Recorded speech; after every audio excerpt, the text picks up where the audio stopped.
Bonjour, alors dans cette vidéo, on va traiter les deux TD qui s'appellent TD2 et TD3 sur la séquence 8, dont l'objectif est de décrire le comportement d'un système séquentiel par diagramme d'état. Donc, le TD2, peut-être vous l'avez cherché, qui s'intéresse à une canne motorisée. Donc, c'est un extrait du sujet du concours CCINP de la filière PSI de l'année 2018. Voilà. Donc le principe, comme on peut l'imaginer, c'est une canne robotisée. Donc c'est une canne, c'est-à-dire finalement un système d'assistance aux personnes à mobilité réduite qui utilise une canne pour finalement se substituer à une jambe qui peut être défaillante ou invalide. Donc ici on a la jambe saine, hein, bien évidemment, qui est, on va dire, sur l'arrière entre guillemets de cette photo, et puis la personne qui se déplace comme ceci. Donc évidemment sa jambe gauche c'est la jambe saine et la jambe droite c'est la jambe invalide. Et donc du coup elle va utiliser une canne qui est ici, qui va lui servir finalement sur lesquelles la personne va pouvoir se reposer lorsque entre guillemets elle souhaitait marcher avec sa jambe droite, mais comme elle est invalide, ça pose un problème. Donc, cette canne, en fait, elle a 2 degrés de liberté, hein. Elle va permettre de monter et descendre. Et bien évidemment, ce qu'on va souhaiter faire, c'est que l'altitude, finalement, du point qui est à l'extrémité de la canne, ici, soit une altitude constante, qui est notée H0 en fonction du temps. Parce que bien évidemment, quand vous marchez, quand vous souhaitez, entre guillemets, normalement que l'altitude soit constante. Et ça, c'est la première mobilité. Donc, on va pouvoir finalement allonger la distance qui est entre ce point-là et ce point-là par simplement un moteur électrique ou un système de vérin électrique qui va permettre de régler la longueur qui est ici. Donc, c'est-à-dire finalement faire en sorte que la longueur H0 soit constante. Et ça, c'est la première mobilité. Et la deuxième mobilité, c'est que ici, il y a une roue, parce que bien évidemment, on ne va pas souhaiter que la personne lève, entre guillemets, sa canne, sinon, du coup, ça serait lourd. Et donc, du coup, on a une roue qui est ici, qui va pouvoir tourner. Et du coup, quand on sera sur une phase de balancement, et ben en fait, du coup, le balancement, c'est typiquement cette partie-là. Là, on va passer de cette position-là à cette position qui est ici, voire celle-ci. Et donc, du coup, ici, on a une roue qu'on va pouvoir commander, qui va rouler finalement sur le sol. Qui va rouler sur le sol. Ça, c'est pendant la phase de balancement. Et quand on va faire une phase d'appui, c'est-à-dire que finalement, vous allez vous appuyer sur la canne pour marcher, pour faire votre pas, mais il ne faut surtout pas que la roue ne tourne, parce que si la roue, elle tourne, du coup, ça veut dire qu'elle va se déplacer vers la droite, et donc, du coup, au moment où vous allez vous chercher à vous appuyer, entre guillemets, la canne, elle va partir en avant, ou en arrière, mais plutôt en avant. Donc, du coup, vous ne pourrez pas prendre appui dessus. Donc, c'est une deuxième mobilité. On a le contrôle de la vitesse de rotation de la roue, qui, lorsqu'on est en phase de balancement, on veut que la roue tourne par un moteur, donc cette roue sera mise en rotation par un moteur. Donc le moteur, pendant la phase de balancement, va être commandé pour faire avancer finalement la canne, et ça c'est pour la phase de balancement, et quand on sera sur la phase d'appui, cette fois-ci, par contre, on ne veut surtout pas que la roue tourne, donc on va commander finalement par un asservissement que la vitesse de rotation de la roue soit nulle. Donc ce qu'on peut faire, c'est par un diagramme d'état, on va essayer de traduire finalement ceci. Alors, il y a deux choses. La première chose, c'est que le système, donc la canne robotisée, doit être en capacité de déterminer si l'utilisateur de cette canne est en phase de balancement ou d'appui. Donc pour cela, donc si vous lisez le texte, hein, en fait, on nous explique que c'est une variable S qui est ici, qui vaut soit 0, soit 1. Elle vaut 0, cette variable binaire, si on est en phase de balancement, et elle vaut 1 si on est en phase d'appui. Comment fait-on pour déterminer cette variable S sur le système? Et ben en fait, c'est très simple. Sur la canne, en fait, on a positionné un gyromètre. Un gyromètre, c'est quoi? C'est simplement un capteur de vitesse angulaire qui va permettre de mesurer finalement la vitesse de rotation de la canne autour de cet axe-là, de ce point-là, et un vecteur qui sort de votre écran ou de votre feuille. Et donc, du coup, on va mesurer la vitesse angulaire qui est ici, comme celle-ci. Hop, un grand oméga, la vitesse de la canne. Alors, pardon, qui n'est pas noté oméga, qui est noté θ point dans le sujet. Et donc en mesurant cette vitesse, du coup, on voit qu'on a un chronogramme qui est proposé ici. Alors on ne nous donne pas directement le θ point, mais 100 fois θ point, parce que cette vitesse finalement elle est assez faible hein, en termes de vitesse de rotation. Et donc on prend une variable grand oméga, qui est 100 fois θ point, mais du coup c'est l'image de θ point, et on nous donne l'évolution en fonction du temps, qui est proposé ici. Et en fait, du coup, quand la vitesse angulaire va dépasser un certain seuil, alors on va considérer qu'on passe d'une zone d'appui à une zone de balancement ou inversement d'une phase de balancement à une phase d'appui. et une phase d'appui. Donc finalement, l'évolution de la variable S qui vaut soit 0 soit 1, 0 pour le balancement, 1 pour la phase d'appui, alors on a ce chronogramme qui est proposé ici avec une variable seuil. On voit bien ici la vitesse angulaire, elle est toute petite, voire nulle. Ça veut dire quoi? Ça veut dire que finalement, il n'y a pas de... Elle ne tourne pas, le θ point est tout petit, proche de 0, et donc du coup on est en phase d'appui. Par contre, quand on est en phase de balancement, et ben, du coup la vitesse angulaire de la canne est non nulle, et donc du coup c'est ce qu'on retrouve ici, et du coup on sait dire qu'on est en phase de balancement. Donc voilà, la variable S, comment elle est déterminée? Bah, par simplement la comparaison du signal, de 100 fois le signal fourni par le gyromètre, s'il est plus grand ou plus petit qu'un seuil. Donc ça nous permet d'identifier si, le système, ça lui permet d'identifier si on est en phase de balancement ou en phase d'appui. Donc ça c'est pour la variable S. On nous propose de décrire par un diagramme d'état, qui est en dessous ici, là, de compléter finalement, c'est une évolution par rapport au TD1, où le TD1, le diagramme d'état était donné, on faisait que de l'analyse. Bah, cette fois-ci, on va pas faire que de l'analyse, on va compléter finalement un diagramme d'état. Donc on va aller un peu plus loin, entre guillemets, dans la description d'un système séquentiel. Donc compléter le diagramme d'état fourni en page suivante afin de gérer les asservissements en phase de balancement et d'appui. Pour cela, préciser les valeurs des variables, la variable S 0 ou 1, et les activités qui vont être associées aux états. Donc les activités qui sont associées aux états, c'est celles qui sont proposées ici. Donc on se rappelle, les activités, c'est ce qu'on va mettre à l'intérieur des états, ici.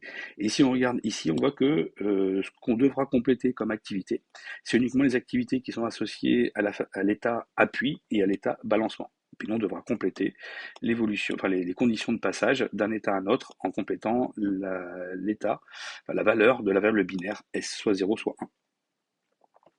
Et donc du coup les activités, elles sont proposées ici, lancer le cycle d'initialisation, asservir la hauteur de la canne, ça on en a parlé tout à l'heure, maintenir une vitesse de roue nulle, asservir la vitesse de roue, générer le signal S et puis lancer une procédure d'arrêt.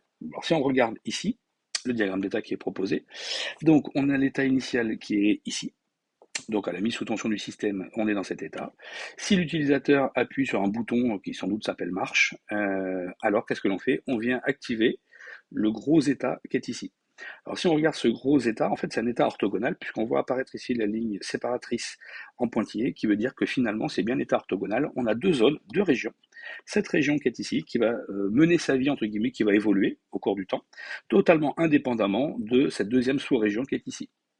Et donc cette deuxième sous-région, qu'est-ce que l'on fait? C'est un état qui s'appelle analyse, lorsque l'état initial est activé, du coup quand cet état est activé, cet état ainsi que celui-ci, mais pour l'instant celui-là est activé, et on va immédiatement rentrer dans l'état analyse, et pendant tout le temps que cet état analyse est actif, on va générer le fameux signal S qui va justement traduire est-ce que S égale à 0 ou S égale à 1, et ça on l'a vu que ça allait être déterminé à partir de l'évolution de 100 fois la vitesse angulaire fournie par le gyromètre et la comparaison à un seuil. Donc du coup, nous on suppose que ici, cet état-là, il fonctionne correctement et ça nous délivre l'évolution de la variable S correctement en fonction du temps. Donc la deuxième sous-région, qui est ici, qui est la plus grosse finalement, c'est celle qu'on va chercher à compléter. Lorsque cet état, ce macro-état, cet état orthogonal est activé, cet état initial est là, on rentre dans la phase d'initialisation, on va lancer un cycle d'initialisation. Et pour sortir de cet état d'initialisation, on a deux possibilités. Soit on va aller vers la phase d'appui, soit on va aller vers la phase de balancement. Et lorsqu'on sera dans la phase d'appui, on fera un certain nombre d'activités. Et on va passer de la phase d'appui à la phase de balancement, et inversement, la phase de balancement à la phase d'appui, c'est-à-dire que quand le système est en fonctionnement, on va alterner finalement les phases d'appui et les phases de balancement. Et du coup, il faudra qu'on complète ceci. Alors, quand est-ce qu'on va rentrer dans une phase d'appui? Quand est-ce qu'on va rentrer dans une phase d'appui? Une phase d'appui, on va l'avoir quand la variable S sera égale à 1. Donc, ça veut dire quoi? Ça veut dire que dans le diagramme d'état qui est proposé ici, lorsque l'on est dans l'état d'initialisation, on pourra aller vers la phase d'appui lorsque la variable S sera égale à 1. Donc, when S égale à 1, c'est l'événement lorsque la variable S va valoir 1. De la même façon, pour l'état de balancement, du coup, ça sera lorsque S vaudra 0. Durant la phase d'appui, qu'est-ce que l'on doit faire? Ben, il suffit simplement de relire le texte, hein, ou d'avoir compris ce que j'ai expliqué. On nous dit que pendant la phase d'appui, qui est ici, la jambe invalide, la roue est asservie à une vitesse nulle, voilà, et la longueur de l'axe télescopique, donc finalement cette longueur-là, hein, qui est ici, là, hop, voilà, est asservie pour garder la hauteur de la poignée H0 constante de la canne. Donc, on va regarder parmi les différentes activités ici, lesquelles vont nous intéresser. Et ben, du coup, on a dit que pendant la phase d'appui, il fallait maintenir la vitesse de rotation de la roue égale à 0 et il faut asservir la hauteur de la canne. Donc, du coup, ici, simplement, on va mettre deux activités. Première chose, pendant la phase d'appui, c'est asservir la vitesse. Alors, je vais reprendre exactement le vocabulaire, hein, tant qu'à faire. Je vais prendre cette zone-là. Hop, voilà, hop. Copier. Voilà, comme ça au moins je ne me trompe pas dans le vocabulaire. Donc on a dit, c'est pas asservir, c'est maintenir une vitesse de roue nulle. Hop. Là, c'est maintenir une vitesse de roue nulle. Ça, c'est la première chose. Et la deuxième chose à faire, c'était quoi? C'était asservir la hauteur de la canne pour maintenir l'altitude de la main, finalement, à une hauteur H0. Et donc, du coup, ici, c'est aussi asservir la hauteur de la canne.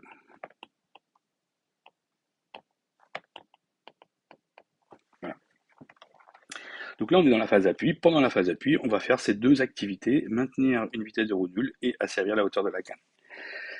Quand est-ce que l'on va sortir de cette phase d'appui? Ben, lorsqu'on va passer vers une phase de balancement. Or, la phase de balancement, elle apparaît lorsque la valeur de la variable S vaut 0. Donc pour passer de l'état appui vers l'état balancement, c'est cette transition qui est ici. Et alors c'est lorsque la variable S, elle vaudra 0. Du coup, quand on a fini la phase d'appui, c'est-à-dire que la variable S vaut 0, on va désactiver l'état appui et on va activer l'état de balancement. Et pendant la phase de balancement, que faut-il faire? Quelles activités faut-il faire? On nous dit que pendant la phase de balancement, on va maintenir la hauteur H0 constante, ici. Donc forcément, on va retrouver ici, hop, aussi maintenir, c'est pas maintenir, c'est asservir, je vais y arriver, asservir la hauteur de la canne.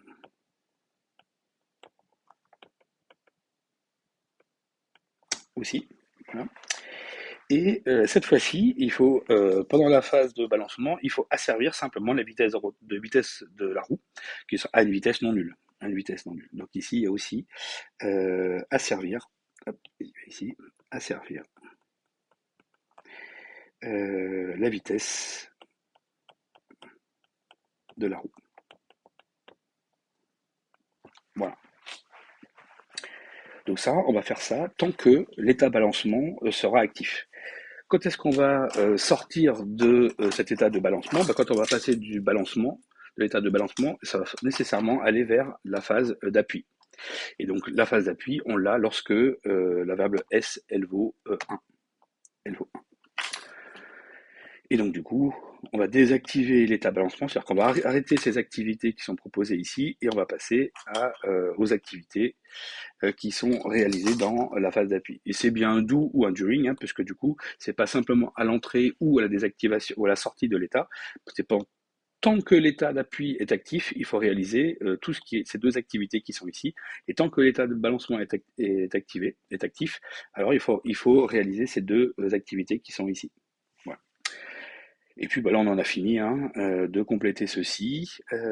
Si on continue, entre guillemets, le cycle, hein, quand l'utilisateur va cette fois-ci réappuyer sur le bouton marche, c'est-à-dire qu'on n'aura plus marche. Hein. Donc le point d'exclamation ici, simplement marche barre, hein, le complémentaire de la variable la marche. Si l'utilisateur décide d'arrêter, du coup, on va sortir de ce macro-état qui est ici, et on va aller vers une procédure d'arrêt, pour laquelle on va lancer une procédure d'arrêt. Quand cette procédure d'arrêt sera finie, et qu'il n'y a plus d'énergie électrique, alors on ira vers un état final qui est ici. Voilà. Donc, vous avez vu, c'est assez simple hein, finalement à comprendre le fonctionnement du système à la fois et de compléter finalement les zones qui étaient à compléter dans le diagramme d'état. Donc là, on en a fini avec ce TD2. Voilà. Maintenant, on va s'intéresser au TD3 qui concerne la quille pendulaire d'un bateau. Donc ici, vous avez la structure hein, du bateau, hein, et puis ici, pour améliorer les performances des bateaux, les nouveaux bateaux qui font par exemple Transat Jacques Vabre, le, d'autres courses hein, de bateaux. Beaucoup sont équipés, enfin étaient équipés, maintenant on a des meilleures solutions, hein, mais étaient équipés à l'époque d'une quille pendulaire. C'est-à-dire que ça c'est la quille. Généralement sur les bateaux simples, hein, la quille elle est fixe par rapport à la coque du bateau. Mais une des évolutions qui a eu lieu, c'était d'avoir des quilles qui sont mobiles. C'est ce qu'on appelle des quilles pendulaires. C'est-à-dire qu'on va être capable de faire tourner cette quille autour de l'axe qui est ici. Et donc du coup, ça permettra de maintenir le bateau plus facilement en équilibre, notamment dans les phases de virage, etc., etc. Donc, comment ça fonctionne? Comment ça fonctionne? Bon, ici on a un schéma de principe hein, qui est assez simple à comprendre. L'utilisateur finalement il va agir sur un certain nombre de choses, c'est-à-dire notamment il va pouvoir demander entre guillemets d'aller soit à bâbord soit à tribord. Voilà. Et donc du coup c'est des boutons sur lesquels le pilote hein, de bateau, le barreur, va appuyer sur soit sur bâbord soit sur tribord. Et à ces deux boutons, entre guillemets, bâbord ou tribord, on lui associe deux variables binaires, TR et B, TR comme tribord et B comme bâbord. Il peut demander aussi de faire un virement de bord, un changement de bord. Donc là, du coup, c'est pareil, hein. C'est bord à droite ou bord à gauche. Et là, le virement, c'est la variable binaire BIR. Il y a un bouton relâché, mais qu'on verra que ne va pas tellement nous intéresser ici. Et puis, on a deux informations. L'information sur l'inclinomètre du bateau, on verra que ça ne va pas tellement nous intéresser. Et une deuxième information qui, elle, pour le coup, est intéressante, c'est un capteur de position angulaire de la quille. Donc du coup, en fait, on verra qu'on va faire un asservissement derrière. Et donc du coup, on a besoin d'avoir une information sur la position réelle de la quille pendulaire du bateau par rapport à la coque du bateau. Et ces informations bah, sont traitées par un automate de contrôle de la quille, hein, et notamment c'est dans cette zone, ça c'est la fonction traitée, hein, tout ça c'est les fonctions acquérir, et ici dans la fonction traitée, bah, c'est là où justement on va avoir notre diagramme d'état. Et en fonction de mon diagramme d'état, je vais donner un certain nombre d'ordres, un certain nombre de commandes vers des éléments qui constitutifs de mon système, les différents actionneurs. Et notamment des préactionnaires et actionnaires, des préactionnaires servo-valves hydrauliques et des actionneurs qui seront des vérins qui permettront de mettre en mouvement finalement la quille pendulaire par rapport à la coque du bateau. Donc, voilà sur la description du système. Le diagramme d'état est proposé ici. Alors, il fait un peu peur. Hein, il fait un peu peur. On a un seul, entre guillemets, gros état qui est ici. Donc, on a l'état initial et puis immédiatement la mise sous tension du système. C'est ce gros état qui va être actif.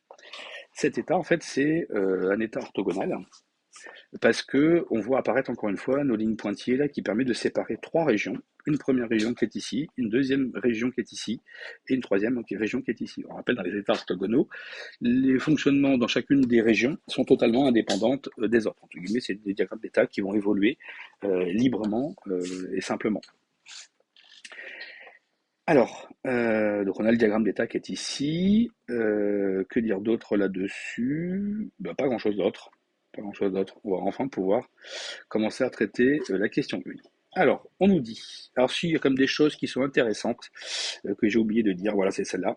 Parfait. Donc, l'utilisateur, donc il a deux boutons hein, sur lesquels il peut appuyer. Le bouton TR, qui est une variable binaire, qui est une demande d'inclinaison du bateau vers tribord, et la variable B, qui est demande d'inclinaison vers bâbord. Ça, c'est assez simple.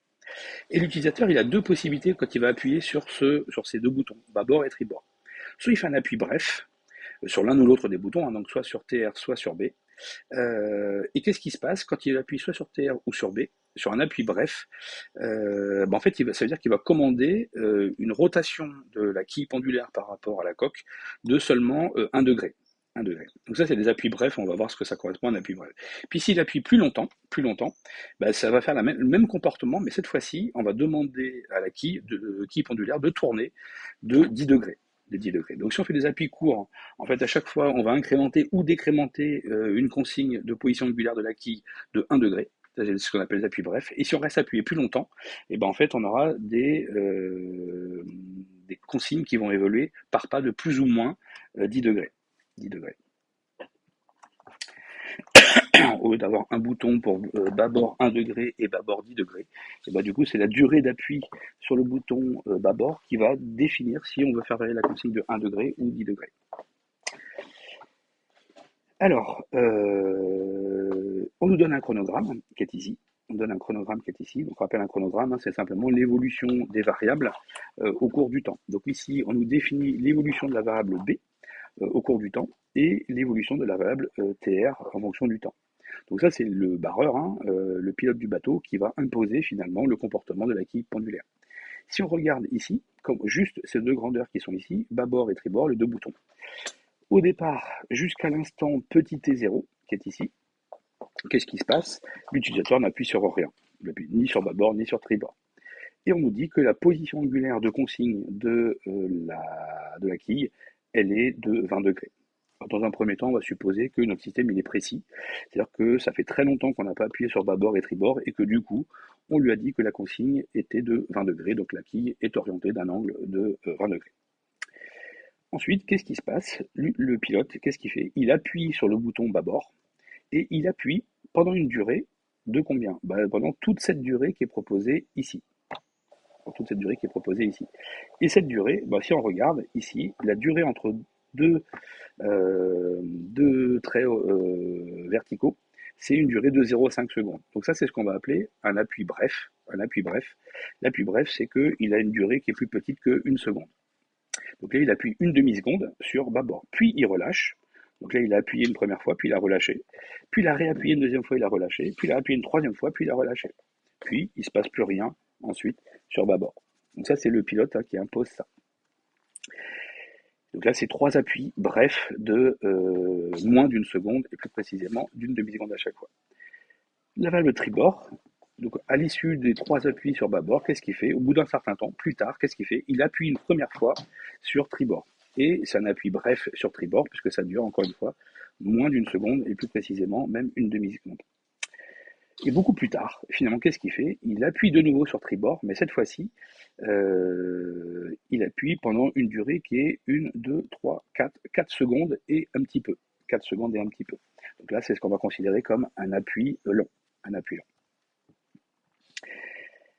Alors, notre objectif est de décrire finalement comment va évoluer la position angulaire de consigne de la quille pendulaire par rapport à la coque à partir des informations qui sont imposées par le pilote de bateau et le diagramme d'état qui est décrit ici. Alors, qu'est-ce qu'on nous dit? À l'instant T0, la situation du graphe de commande, donc diagramme d'état, est telle que les états attente, consigne, attente incrément et attente hydraulique sont actifs. Et on considère que la quille est inclinée de plus 1 degré, mais ça on l'avait déjà dit avant. Donc, au départ, ce qu'on va faire, puisque c'est 3 régions orthogonales, on va mettre par des points rouges les états qui sont actifs, qui sont notre situation initiale de départ. On est dans ces 3 états, qui sont 3 états d'attente, attente consigne, attente incrément et attente hydraulique. Et notre objectif, c'est de décrire finalement l'évolution de la position angulaire de consigne θc en fonction du temps, en fonction des impulsions que le pilote aura décidé de faire sur les boutons bâbord et tribord, tel que décrit ici. Et on pourra en déduire finalement la valeur de la position angulaire à l'instant T3, T3 étant l'instant ici, cet instant-là. Donc la question c'est θc de t là, ici, que vaut θc à l'instant t égale T3. C'est ça qu'on va chercher à déterminer. Alors, comment ça fonctionne? Du coup, on a dit les états actifs, c'est ceux qui sont proposés ici. Donc au départ, tant qu'on n'appuie pas sur bâbord et tribord, il ne se passe rien. Alors pourquoi il ne se passe rien? Parce que pour sortir de l'état attente consigne, qu'est-ce qu'il faut? Soit qu'on appuie sur REL, soit qu'on appuie sur VIR, soit qu'on appuie sur bâbord ou tribord. Rappelez-vous, hein, ça c'est la transition. C'est les transitions avec les flèches orientées, les arcs orientés. Et ici, on n'appuie ni sur bâbord ni sur tribord. Donc cette zone-là, c'est l'événement. Soit c'est l'événement, on appuie sur bâbord ou on appuie sur tribord. Et la condition de garde, c'est que le point d'exclamation rel et point d'exclamation vir, ça veut dire on n'est pas, il n'y a pas rel, donc c'est rel bar et vir bar. Le point d'exclamation, c'est simplement pour traduire la fonction non, le complémentaire d'une variable binaire. Donc, tant qu'on n'appuie pas sur bâbord ou tribord, on ne sortira pas de cet état d'attente. De la même façon, tant qu'on est dans l'état attente-incrément, la seule condition de sortie de l'état attente-incrément, c'est quoi? C'est la condition de garde in-incrément. Ça veut dire que notre système est dans l'état incrément. C'est-à-dire que l'état incrément, il est où l'état incrément? L'état incrément est ici. Il est ici.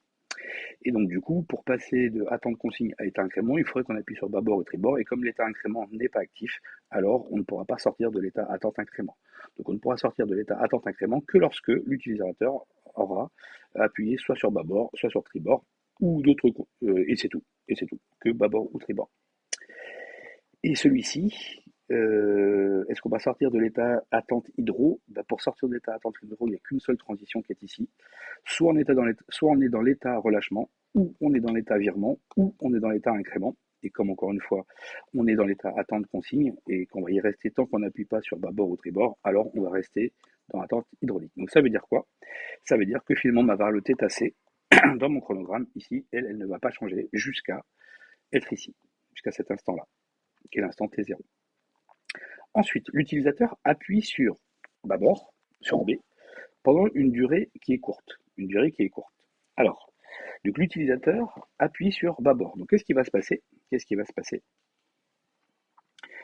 Si on s'intéresse à cette région qui est ici, l'utilisateur appuie sur B, sur bâbord. Donc qu'est-ce qui va se passer? On va désactiver l'état qui est ici, et du coup le nouvel état actif va être l'état incrément.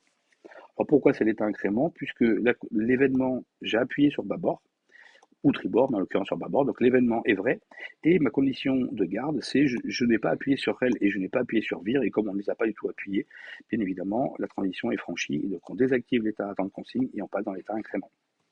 Lorsque l'on passe dans l'état incrément, du coup, on est dans l'état incrément, et donc du coup, la condition de garde qui est ici est active, est vraie, pardon, est vraie. Donc du coup, qu'est-ce que l'on va faire? On va arriver sur le pseudo-état qui est ici, où on va attendre finalement que soit il y ait bâbord, soit il y a tribord. Or, comme on a appuyé sur bâbord, alors du coup, cet état ici est désactivé et immédiatement, entre guillemets, on va passer sur l'état incrément bâbord. Cet état, cette région, pardon, est-ce qu'elle évolue? Oui, on est dans l'état incrément, on est dans l'état incrément, conclusion, cet état va passer à l'état déblocage.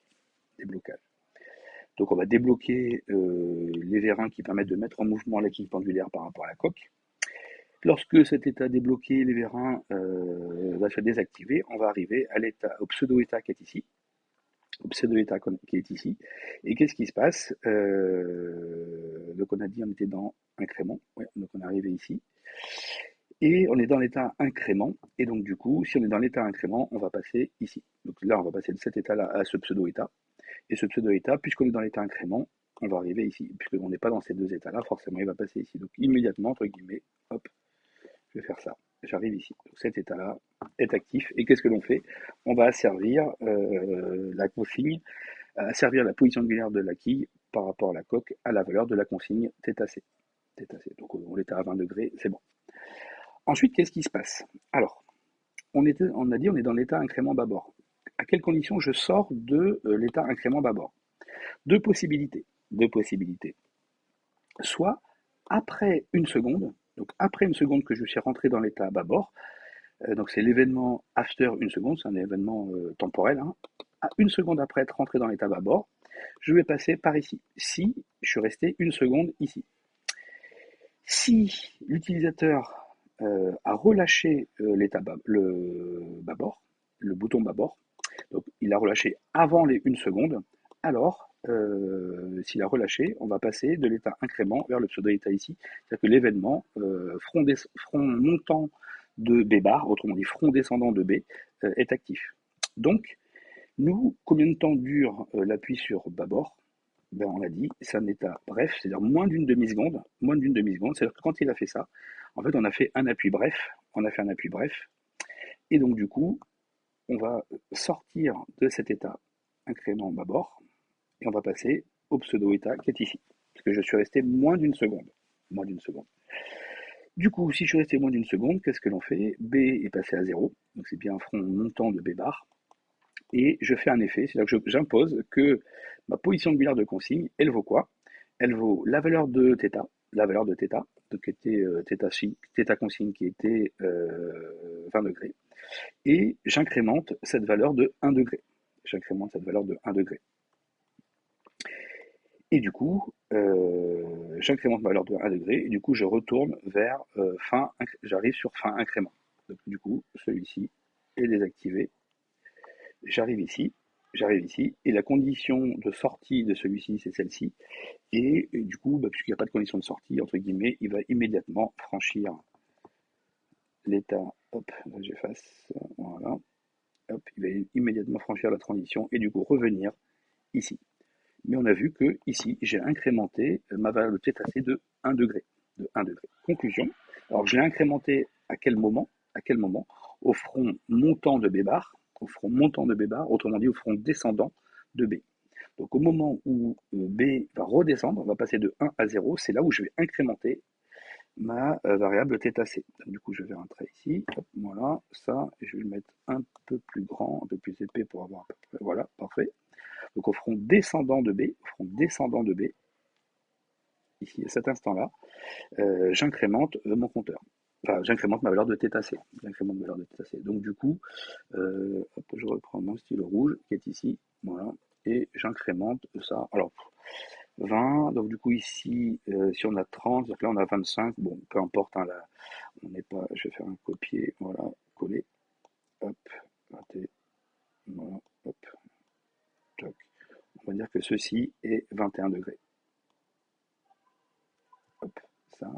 Je vais refaire un petit trait, hop, comme ceci, hop, voilà. Style, je vais mettre ça en pointillé, voilà, hop, et ça, hop, c'est une valeur de 21 degrés. 21 degrés. Ok, donc là j'arrive à 21 degrés. Qu'est-ce qui se passe ensuite? Bah du coup, je suis revenu finalement dans une situation qui était initiale, hein, qui est la situation où l'état à temps incrément est actif. Et qu'est-ce qu'on attend? Qu'est-ce qu'on attend? Bah, du coup, comme j'ai eu ma condition fin incrément, je suis passé par l'état fin incrément tout à l'heure quand j'ai relâché B et que j'ai incrémenté mon compteur. Je suis sorti du pseudo-état, je suis arrivé dans l'état incrément. Donc j'ai dans l'état fin incrément. Et quand j'étais dans l'état fin incrément, qu'est-ce qui s'est passé? Ma condition de garde ici, c'était j'étais dans l'état fin incrément, donc je sors d'ici. Hop, et je reviens ici. Ici, je suis revenu ici, et puis ici, je suis toujours dans l'asservissement qui est ici. Bon, puis, peu importe celle-ci, à la limite, c'est pas ça ma difficulté. De toute façon, ma variable θc, elle est imposée uniquement par l'évolution de ce diagramme, cette région et cette région. Vous pourrez vous amuser à regarder ce qui se passe dans la troisième région, mais elle ne va pas nous intéresser. Du coup, ensuite, qu'est-ce qui se passe? Je reviens ici. Donc, l'utilisateur a relâché le bouton B, il n'appuie plus, et à cet instant-là, il réappuie de nouveau sur B, sur une durée de une demi-seconde, donc c'est un appui bref, et on a vu que c'est exactement le même comportement que ce qu'on a eu dans cette zone qui était ici. Conclusion, ça va attendre la fin, le front descendant de la variable B, le front descendant de la variable B, qui est ici, il est là, voilà. Il va attendre le front descendant de la variable B pour faire quoi? Pour de nouveau, copier, coller, réincrémenter la variable θc de 1 degré. Donc ici, hop, copier, coller, hop, voilà. Et celle-ci, hop, raté. Celle-ci maintenant, la variable θc va valoir 22 degrés. 22. Et du coup là j'ai fait un cycle complet qui était exactement le même cycle qu'avant. De nouveau, l'utilisateur réappuie sur B, et au moment où il va relâcher B, il le relâche moins d'une seconde avant l'activation de l'état qui était, hop, je vais y arriver, il est ici le diagramme, une seconde avant, enfin moins d'une seconde avant l'entrée dans l'état incrément en bâbord. Donc de nouveau, j'ai le front descendant de B qui apparaît. Et donc du coup, je réincrémente encore, comme tout à l'heure, de nouveau ma valeur cétacée à une valeur de plus 1. Plus 1. Du coup, c'est de nouveau, c'est reparti. Donc du coup là, j'ai pas été très judicieux parce que vous voyez bien que mon échelle, elle n'est pas géniale. Hein. Voilà, hop, on va faire ça comme ça. Voilà, ça je redescends ça un peu. Là, je suis à 22. Voilà. Et ce que je vais faire, hop, je vais pas mettre mes valeurs ici puisque je vois bien que j'ai pas trop la place. Je vais marquer ici. Donc là, j'étais à 21. Ici, je suis à 22. Et au front descendant de B, c'est-à-dire à cet instant-là, qui est ici, donc ici, je réincrémente encore mon compteur, enfin, je réincrémente de 1 degré ma position angulaire de la consigne. Voilà, ici. Et si je suis bien synchronisé ici, hein, je suis bien là au front descendant qui est ici. Et donc là, du coup, je suis à 23 degrés. Je suis à 23 degrés. Voilà. Et ça, ben, j'appuie pendant tout cet intervalle de temps qui est ici, là, il ne se passe rien. Je n'appuie ni sur bâbord ni sur tribord. Conclusion, ben, il ne se passe rien. Il ne se passe rien. Hop. Donc du coup, ça, je peux le maintenir jusqu'à, à minima, jusqu'ici. Jusqu'ici. Du coup, ensuite, maintenant, j'ai le même principe. Je retrouve que maintenant, c'est l'utilisateur qui appuie sur tribord. Et pendant un appui bref, c'est-à-dire qui dure moins d'une demi-seconde. Donc, contrairement à tout à l'heure où, entre guillemets, on passait par l'état incrément bâbord, bah, cette fois-ci, je vais passer par l'incrément tribord. Hop, comme ça, voilà. Donc, je suis dans cet état-là. Je suis toujours, donc j'appuie sur tribord. Je vais passer de l'état attente consigne vers l'état incrément. Je ne vais pas refaire tout le raisonnement puisqu'on l'a déjà fait une fois. C'est tout le temps la même chose. Il arrive ici. Si je suis ici, je sors de là. Et comme j'ai appuyé sur tribord, je suis ici. Et quand je suis à tribord, qu'est-ce qui se passe? Si je reste plus d'une seconde dans l'état incrément tribord, alors je vais passer ici. Et si j'ai un front montant de tribord barre, autrement dit un front descendant de tribord, alors avant l'apparition avant les 1 seconde, alors je vais passer ici. J'arrive dans ce macro, dans ce pseudo-état, et du coup je vais aller ici. Et de cette fois-ci, qu'est-ce que je fais? L'effet, c'est ma valeur de θc, en fait elle vaut la valeur de mes θ, qui était la valeur précédente de θc, moins 1 degré. Moins 1 degré. Donc conclusion, au front descendant de tribord, qu'est-ce que l'on fait? Hop, copier, on va aller vers 22 degrés, on était à 23, on repasse à 22. On repasse à 22. Voilà. Et à l'issue de tout ça, bah, en fait, on retombe encore une fois hein, où donc encore une fois, cette troisième région ne m'intéresse pas. Hop, là, je vais gommer tout ça. Hop, supprimer. Voilà. Hop, ici, supprimer. Voilà, et je suis de nouveau dans ces états qui sont ici. Ici, et puis celui-là aussi, mais peu importe, c'est pas tellement mon problème. Donc je suis dans ces états-là, ok. Et ça va durer combien de temps? Bah, jusqu'à, entre guillemets, ce que l'utilisateur décide de modifier soit bâbord, soit tribord, et en l'occurrence ici, tribord. Tribord. Donc, ici, ça je peux le maintenir, hop, jusqu'ici, à minima. À minima. L'utilisateur maintenant, qu'est-ce qu'il fait? Il appuie sur tribord. Il appuie sur tribord. Donc s'il appuie sur tribord, mon diagramme d'état qui est ici va permettre de passer de ces deux états à l'état incrément et je suis dans l'état incrément et il appuie sur tribord, donc je suis ici. Et on voit que cet appui sur tribord, cette fois-ci, il est beaucoup plus long et il est plus grand qu'une seconde. Il est plus grand qu'une seconde.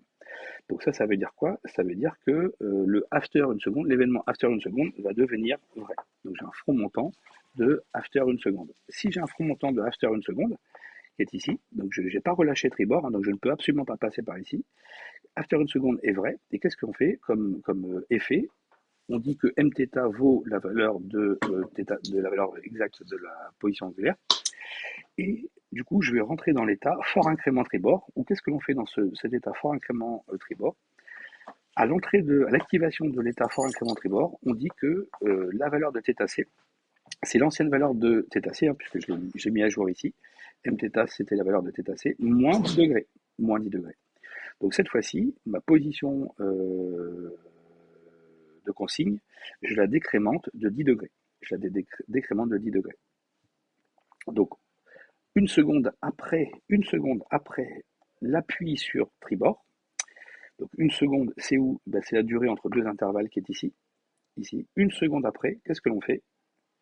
On va diminuer la valeur de la consigne de 10 degrés. Donc, je vais prendre un copier ici, coller ici. Donc si j'étais à 22, il faut que j'aille à 12. Voilà, on va mettre à peu près 12, à peu près ici. Et je vais marquer 12 degrés.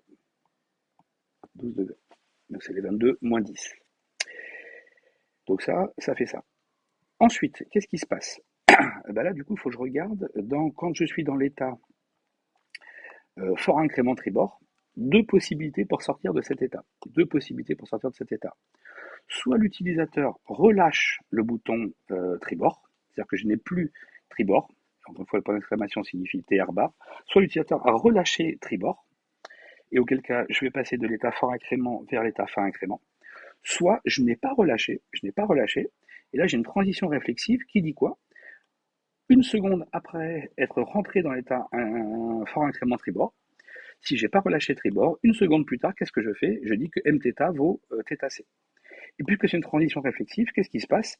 Je vais re-rentrer entre guillemets dans l'état fort incrément tribord. Et donc du coup, au moment où je vais rentrer, je vais exécuter le entry, donc l'action ou l'activité, mais plutôt une action ici, qui dit quoi? Que θc c'est mθ moins 10 degrés. Donc une seconde après être rentré dans fort incrément tribord et que je n'ai pas relâché le bouton, je repose, je redécrémente beaucoup entre guillemets de 10 degrés ma consigne. Donc, du coup, j'étais ici. Donc, une seconde après être rentré dans l'état fort incrément, je suis rentré à moins 12 degrés, j'avais une consigne de 12 degrés. Je redemande encore de décrémenter de 10 degrés. Autrement dit, j'étais à 12, copier, coller, et donc du coup 8, il est où? 12, ça va faire 2, et le 2, il est où? Il est à peu près par ici. Et là j'ai 2 degrés. 2 degrés. Ok. Jusqu'à quand? Bah, jusqu'à ce que j'arrive ici. Et quand j'arrive ici, qu'est-ce qui se passe? Bah, du coup, ça fait une seconde que j'étais toujours dans l'état fort incrément tribord, que je suis revenu dans l'état fort incrément tribord, je suis resté plus d'une seconde encore dessus, donc qu'est-ce qui va se passer de façon similaire? Vous pourrez regarder hein, le diagramme d'état, c'est le même. Du coup, je vais arriver à, donc ça je redéfais encore moins 10, donc j'étais à 2, donc je vais aller à moins 8. Donc ici, je suis à, on est d'accord, hein, ça s'arrête ici, hein, voilà. Là, je suis à moins 8. Je suis à moins 8. J'arrive jusqu'à quand? Jusqu'à ce que j'arrive ici. Donc de nouveau, je suis resté dans l'état fort incrément tribord et ça fait une seconde que je suis encore appuyé sur tribord. Donc qu'est-ce qui se passe à cet instant-là? De nouveau, je redescends j'impose à ma consigne d'être diminué de 10 degrés. Donc si j'étais à moins 8, j'arrive à moins 18 et moins 18, il est à peu près par ici. Alors ça va durer comme ça. Pour l'instant, je fais un tout petit trait. Petit trait, pourquoi? Parce que vous voyez que ici, ça va s'arrêter ici. Donc là, je suis à moins 18. Donc ça, je fais un petit trait. Hop, j'ai raté. C'est pas ça que je voulais faire. Raté. Je vais faire juste un petit trait. Hop, voilà, ça c'est bien. Toc, toc. Hop, voilà. Style. Et je vais mettre ça en petit. Et je vais mettre ça en pointillé. Voilà, ça, c'est cet instant-là. Donc cet instant-là, c'est lequel? C'est celui-là. Hop, viens voir par ici, toi. Hop. Voilà, et je vais le déplacer légèrement, comme ça. Voilà. Ok, hop, et donc là, bon, mon trait va être tout petit, hein. Hop, viens voir par ici, toi. Viens là, hop, petit. Ouais, non. Voilà, toc. Bon, on est d'accord, il s'arrête là pour l'instant. Et du coup, à cet instant-là, qu'est-ce qui se passe? Ben, je relâche le bouton tribord, ici, qui passe de 1 à 0. Et donc, si je relâche tribord, qu'est-ce qui se passe? J'étais dans cet état qui était ici. J'ai passé beaucoup de temps, entre guillemets, dans cet état, hop, qui était l'état fort incrément tribord. Et au moment où je relâche tribord, qu'est-ce qui se passe? J'étais ici. Cette condition, l'événement est vrai, et donc du coup je sors de l'état fort incrément tribord. Et quand je sors de l'état fort incrément tribord, immédiatement qu'est-ce qui se passe?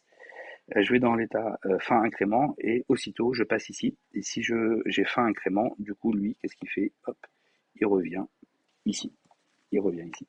Donc finalement, je retombe sur une situation initiale comme on avait au départ. Donc ça, je supprime. Ok. Et donc je reviens dans cette condition, cet état qui est ici. Voilà. Et comme derrière, il ne se passe plus rien, entre guillemets, ni appui sur bâbord, ni appui sur tribord, et bien du coup, ici j'ai pas noté, hein, pardon, mais la valeur c'est moins 18, et comme je ne modifie plus rien sur bâbord et tribord, alors, hop, ça fait comme ça. Voilà, et cette valeur, on a dit que c'était moins 18. Conclusion, on s'était posé la question de quelle est la valeur de la consigne à l'instant t égale à t3. Ben, cette valeur-là, on peut l'écrire ici, elle vaut moins 18 degrés. Elle vaut moins 18 degrés. Donc là, on a défini, finalement, on nous donne le diagramme d'état et on définit l'évolution des grandeurs d'entrée qui sont uniquement pour nous bâbord et tribord, hein, dans un cas très simple.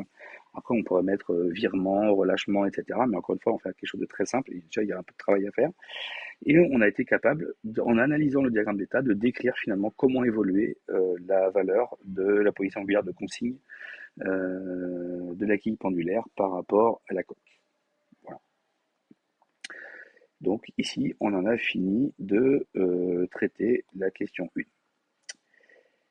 Question 2. Question 2. On prend une situation qui est un peu différente, mais la situation de départ est la même. Hein.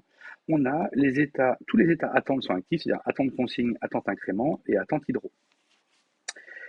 Ils sont actifs. Et on considère que la quille, elle est inclinée d'une valeur de plus 40 degrés. De plus 40 degrés. Et cette fois-ci, le navigateur donne la consigne de virement de bord, qui est la variable vire, qu'on n'avait pas du tout étudié avant. On avait étudié que la variable B et TR, bâbord et tribord. Mais cette fois-ci, on va étudier le comportement de notre système, décrit par le diagramme d'état, lorsqu'on va appuyer sur le bouton vire. Donc on nous demande de donner dans un premier temps la liste des états successivement actifs présentés par le modèle de commande, donc diagramme d'état, jusqu'au retour dans la situation identique à celle de départ. Donc on est dans cette situation attente consigne, attente incrément et attente hydro qui sont actifs. Donc je reviens sur mon diagramme d'état qui est ici et je suis exactement avec mes points rouges, c'est exactement ce que j'ai. Hein. Celui-là est actif, celui-ci est actif, celui-ci est actif. Et donc là, ce qu'on me demande, c'est de décrire finalement les états qui vont être actifs, la succession des états qui vont être actifs. Donc, le principe va être très simple pour les noter. On va se faire entre guillemets une liste des états de la première région, deuxième région et troisième région. C'est ce qu'on nous propose ici. Hein. La situation initiale, elle est notée attente consigne, attente incrément, attente hydro. Et donc nous, on va faire évoluer entre guillemets ces trois états au cours du temps. Donc on nous demande toutes les situations qui vont apparaître des différents états actifs dans mon diagramme d'état. Donc, situation initiale, c'est simple, on a dit, on a donc attente. Alors ce que je vous propose, c'est attente, je vais écrire atteint, consigne, virgule, incrément, virgule, hydro. Ça, c'est ma situation de départ. Ma situation de départ. Donc ça, c'est situation de départ. Si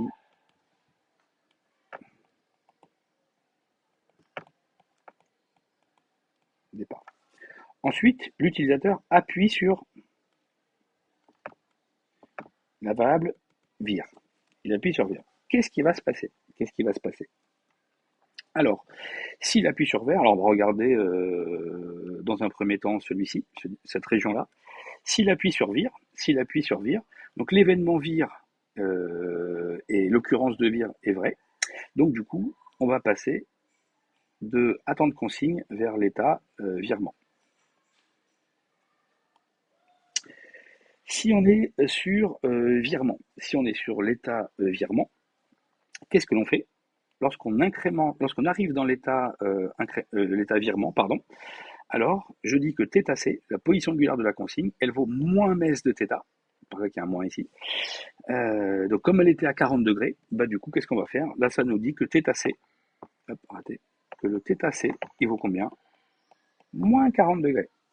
Donc on imagine la quille était orientée d'un angle de 40 degrés, et quand il va appuyer sur virement, on va faire un virement à bâbord ou à tribord, et ben du coup, on va imposer que la consigne passe à moins la valeur de départ, qui était de 40, c'est-à-dire à moins 40.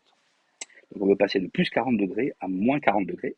Donc du coup, on arrive dans l'état virement, état virement. Est-ce que cette région-là va évoluer? Est-ce que cette région-là va évoluer? La réponse est absolument pas, puisque de toute façon, pour sortir de l'état attente incrément, il faut que j'aille dans l'état incrément. Et pour être dans l'état incrément, il faudrait que j'ai soit bâbord, soit tribord qui arrive. Et comme je ne vais pas appuyer du tout sur bâbord et tribord, du coup, de toute façon, cette région-là, c'est sûr, elle ne veut absolument pas évoluer. Quand je dis elle ne veut absolument pas évoluer, ça veut dire quoi? Que dans toutes les situations qui vont apparaître, hop, je vais faire copier, coller, hop. Cet état qui est tout le temps au milieu ici, là, lui ne va absolument pas changer. Donc ce que je vais faire, hop, je vais faire ça.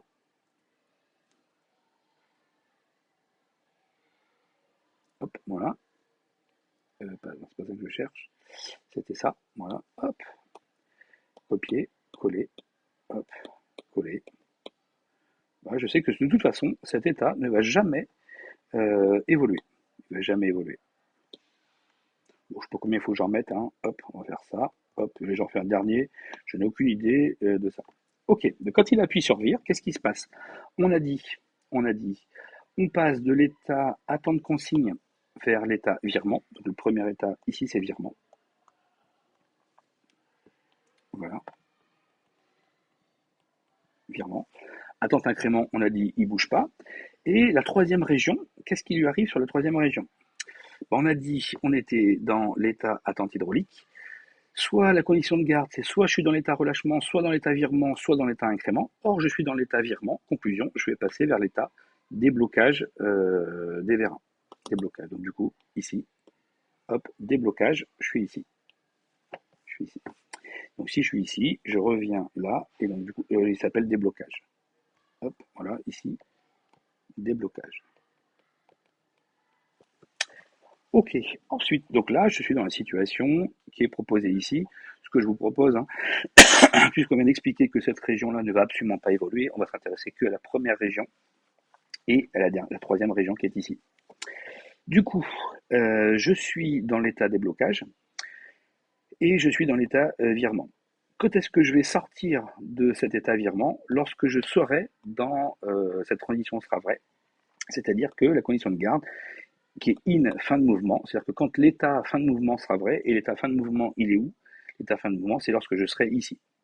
Donc, ici, je vois quoi? Je vois que finalement, le premier état qui apparaît, qui est dans ma liste, hein, des trois états, celui-là ne va pas du tout évoluer jusqu'à temps que mon dernier état soit sur l'état fin de mouvement, qui soit l'état actif. Donc, ici, maintenant, j'ai plus de scrupules. Hop, virement.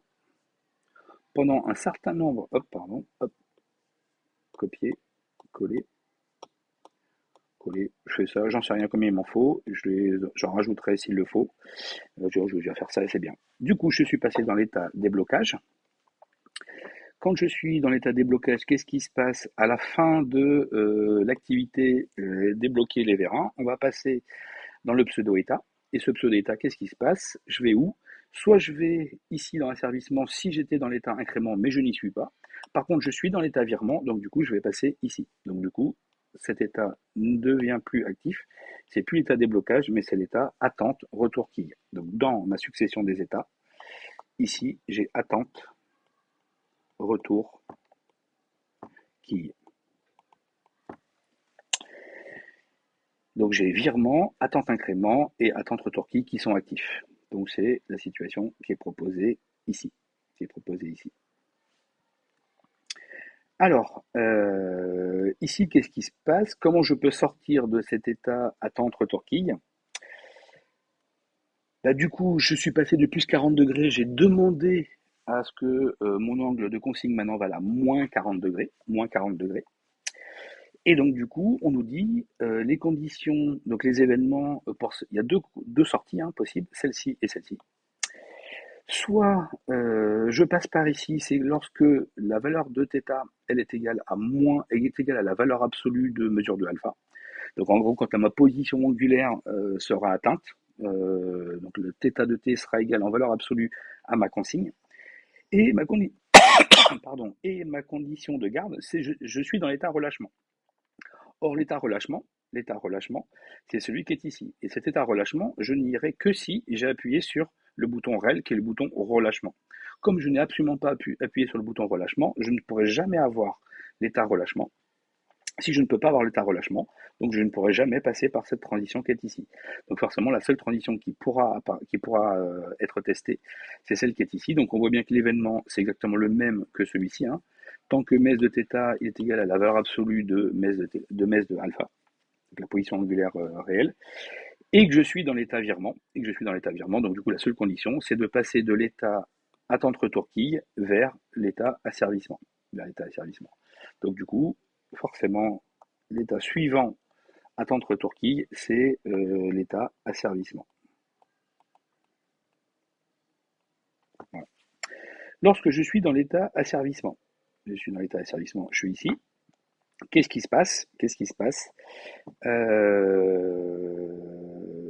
Deux possibilités pour en sortir, soit celle-ci, soit celle-ci. Soit l'utilisateur appuie sur bâbord, ou il appuie sur tribord, ou il réappuie sur virement, ou alors il appuie sur relâchement. Nous, on a dit on a appuyé une seule fois sur vire, donc cette condition n'a aucune chance de pouvoir être vérifiée. Conclusion, la seule possibilité pour sortir de l'état asservissement, c'est de prendre ce chemin qui est ici.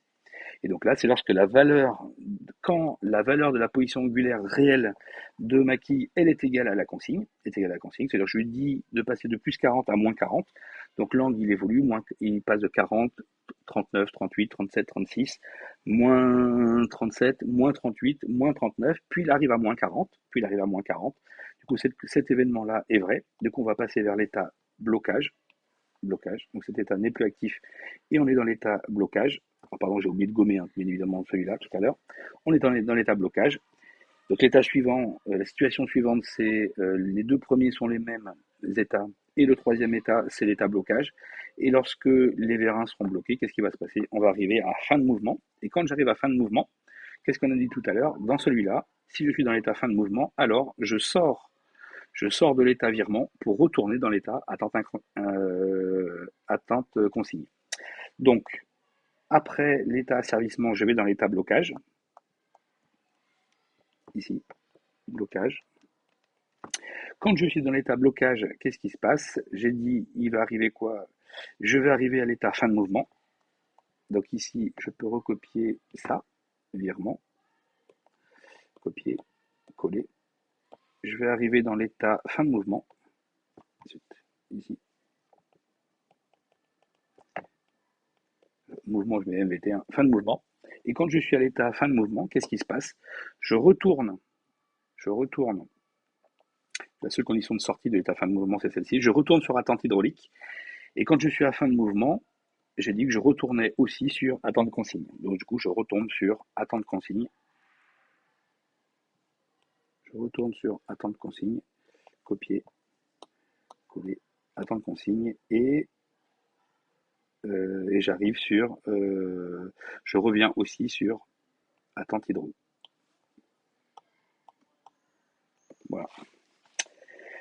Donc ici, chronologiquement, hein, le temps, il augmente comme ça. C'est dans ce sens-là.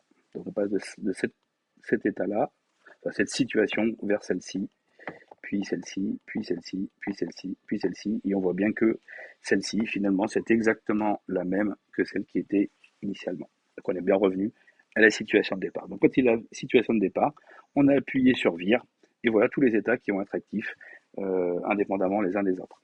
Voilà, pour revenir sur la situation de départ. Ensuite, dernier item, en considérant que la chaîne de commande de la quille est précise, donner la valeur angulaire mèse de θ en fin de cycle, pardon. Bah, effectivement, il y a une hypothèse que j'ai faite, hein, c'est-à-dire que le passage de l'état asservissement à l'état blocage, c'est que ici, à un moment, ma position angulaire réelle de la quille pendulaire, elle est bien égale à la consigne. Si cette situation-là n'arrive jamais, c'est-à-dire que si mon système n'est pas précis, je lui demande de passer de plus 40 à moins 40, et s'il n'atteint jamais moins 40, mais qu'il s'arrête simplement à moins 38, donc la valeur finale sera à moins 38, alors du coup, cette condition ne sera jamais vraie. Et donc du coup, je suis dans l'état asservissement. Donc soit c'est l'utilisateur qui va appuyer sur des boutons, entre guillemets, soit bâbord, soit tribord, soit virement de nouveau, soit relâchement pour sortir ici. Mais s'il n'appuie sur rien, ben en fait cette transition-là ne sera jamais vérifiée. Donc là, on suppose que notre système, il est précis. Hein, et donc dans la suite, dans le sujet initial, il y avait toute une partie sur l'asservissement pour démontrer qu'effectivement, la structure de l'asservissement permettait d'avoir un système qui était précis. C'est-à-dire quand je lui demande de tourner de plus 40 à moins 40, à un moment donné, il va valoir, la valeur de l'angle vaudra bien plus 40. Plus 40.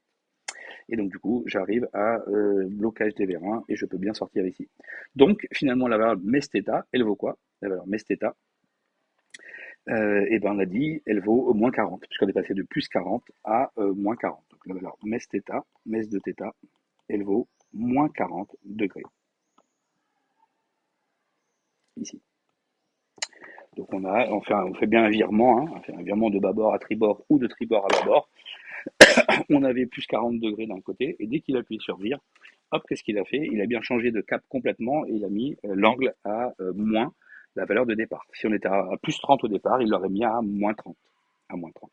Donc là, on voit que le virement, finalement, ça permet très rapidement, au lieu de faire des appuis brefs ou des appuis longs avec des plus 1 ou moins 1 degré ou des plus 10 ou moins 10 degrés, bah, finalement, le bouton vire permet carrément de passer de plus X degrés à moins X degrés immédiatement, sans avoir que l'utilisateur ait appuyé sur bâbord ou tribord en appui bref ou en appui long.